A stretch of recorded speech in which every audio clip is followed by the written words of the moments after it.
Les jeunes républicains viennent de dynamiter l'ordre établi avec une audace que personne n'avait anticipée. Ce qui devait être un simple rassemblement militant s'est transformé en un séisme politique d'une ampleur rare, un véritable coup de tonnerre qui déchire les certitudes et expose au grand jour une fracture béante au cœur même de la droite française. Leur verdict est brutal, sans nuance.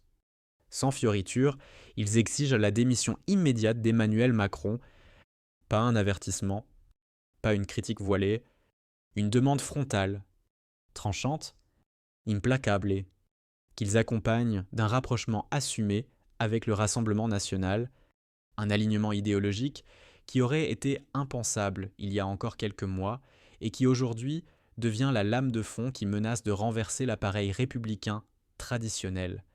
C'est une onde destructrice, un choc sidérant qui fissure l'édifice politique des républicains, construit patiemment depuis des décennies.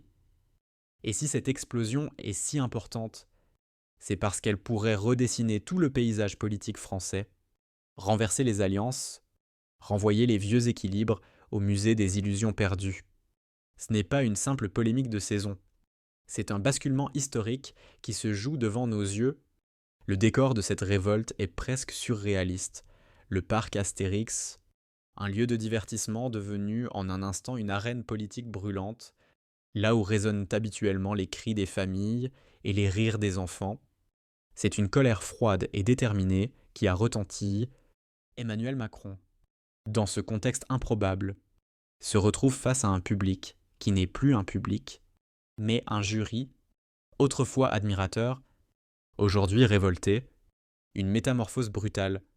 Les jeunes militants, d'ordinaire enthousiastes, sont en ébullition, leur colère ne tient plus dans les discours bien lissés et les formules toutes faites, ce qui déclenche leur rage, un nouveau paquet budgétaire jugé infernal, un ensemble de mesures qui ferait peser jusqu'à 120 milliards d'euros de dettes sur les épaules des générations futures.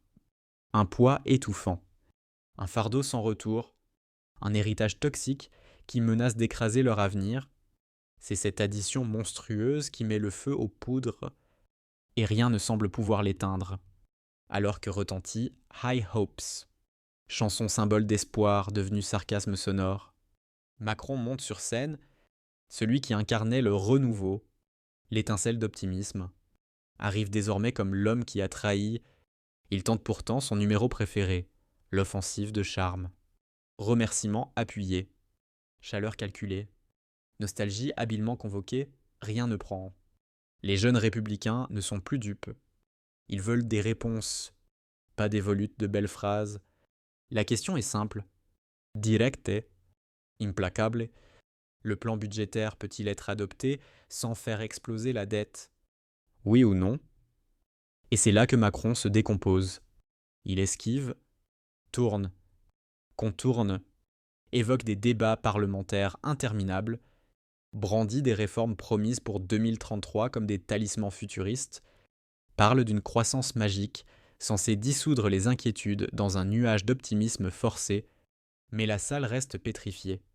Pas une main qui applaudit, pas un souffle qui soutient, seulement un silence tombal qui en dit long sur la rupture totale entre le leader et ses militants.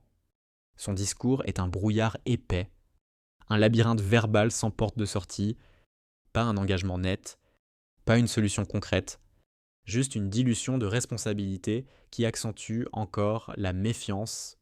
Et pour couronner le tout, une journaliste présente confirme que Macron est allé jusqu'à inventer des chiffres pour discréditer les jeunes militants. Accusation lourde, presque suicidaire politiquement, les jeunes républicains répliquent avec une motion officielle d'une sévérité glaçante. Ils rappellent que leur loyauté était totale, qu'ils ont porté Macron contre vent et marée. Et aujourd'hui, au moment décisif, ils se sentent abandonnés, sacrifiés sur l'autel d'une politique budgétaire qu'ils jugent destructrice. La tension devient suffocante. L'admiration d'hier se transforme en ressentiment brûlant. Les promesses non tenues, les grandes phrases évaporées, toutes les déceptions accumulées explosent au visage du président. Pire encore, il menace clairement de voter contre le paquet budgétaire. entraînant au moins 22 députés capables de faire basculer la majorité, une bombe à retardement politique. Et ce n'est que le début. Dans cette atmosphère suffocante, où chaque parole devient un projectile et chaque silence une accusation, la crise interne atteint un nouveau sommet. Les équilibres politiques, déjà précaires, vacillent dangereusement. La coalition qui devrait porter le quinquennat menace de s'effondrer avant même d'avoir réellement commencé. Une fissure profonde s'étend, inexorable, entre la direction et sa jeunesse militante, comme une crevasse qui avale tout sur son passage. Et c'est précisément à ce moment, au cœur de ce chaos incandescent, que François-Xavier Bellamy, secrétaire général des Républicains, choisit d'ajouter de l'huile sur le feu, sans retenue, sans filtre. Il publie en ligne une déclaration acerbe qui devient virale en quelques minutes.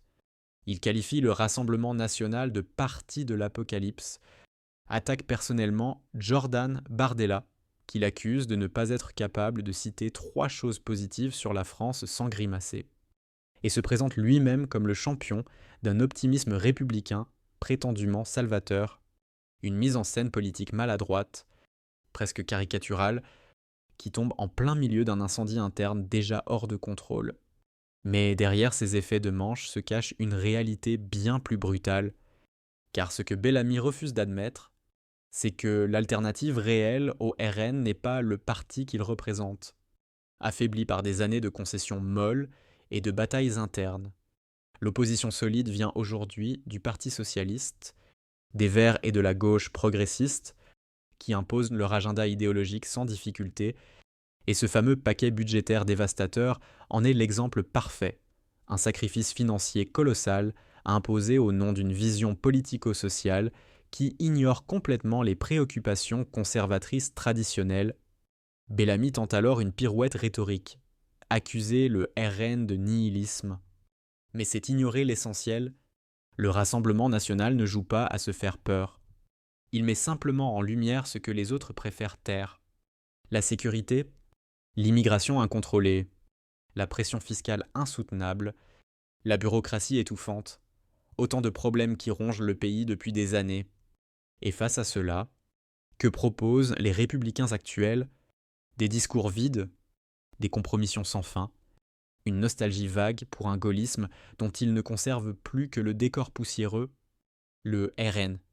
Au contraire, avance des propositions structurées et directes, durcissement des frontières, baisse des impôts, allègement massif des procédures administratives. On peut adhérer ou non, mais une chose est sûre, ce ne sont pas des incantations creuses, ce sont des mesures concrètes, et c'est précisément cette clarté qui séduit les jeunes militants républicains, lassés d'un parti qui parle beaucoup mais n'agit jamais. Les mots de Bellamy deviennent alors le symbole d'une direction déconnectée, engluée dans ses peurs, obsédé par l'image mais aveugle à la réalité. Ce qu'il ne comprend pas, c'est que sa critique maladroite ne fait qu'exposer l'effondrement idéologique d'un parti qui se fissure de l'intérieur. Il attaque l'ennemi extérieur, espérant détourner l'attention, mais ce sont ses propres troupes qui se soulèvent. Et c'est là que surgit l'image la plus saisissante de ce drame politique, au moment même où Bellamy sermonne. Guillaume Carayon, le chef des jeunes républicains, se tient à ses côtés. Son regard est glacial, épuisé, dégoûté. Tout son visage exprime ce que la base pense tout bas depuis des années.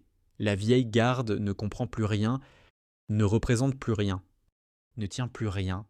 Ce regard, c'est la fracture générationnelle incarnée, la preuve flagrante que les jeunes militants ne veulent plus suivre des dirigeants qui refusent de se remettre en question.